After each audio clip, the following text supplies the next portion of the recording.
Sometimes by making things more simple, you actually make things more complex. And the inverse is true. By making things more complex, you can actually make it more simple. And I call this simplexity. One time I was working with a visionary and I was trying to get out of him a project that we really needed. And he had it perfectly shaped in his head. He knew exactly what he wanted.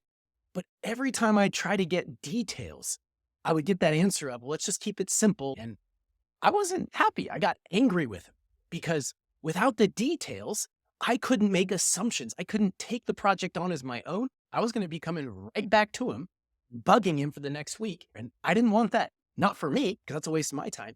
And not for him. He could be out selling. And so a quick example of what I mean, if this is our project, the simple can break down into something more complex, right? The sum of these parts add up to the whole. If we have to go deeper, maybe we need to look at this next layer. So we have to go to another layer of complexity, and maybe even we have to go deeper than that. And so you realize that if you define all the little parts of the whole, you can actually make this more clear. Because someone like me, if I know all of these pieces, I've got the context and I can start making decisions. And that applies really everywhere in your business. Because if we look at this looks really complex, right? This is a lot of maps and shapes and boxes. Oh my gosh.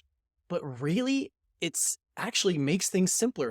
This is a big process. This is an important process in this business that we've mapped out.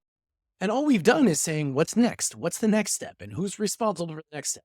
And by doing this, we make it clear because everyone involved, by going over it once in 1 simple hour, knows exactly what they're supposed to do.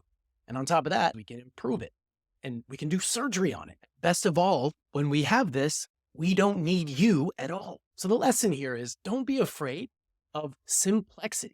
If an operator or an integrator like me is pulling details, humor us. Be patient with us. Don't be lazy. There's a purpose, and it'll help us save time, and it'll help save you time and you money if we can just get the answers we need.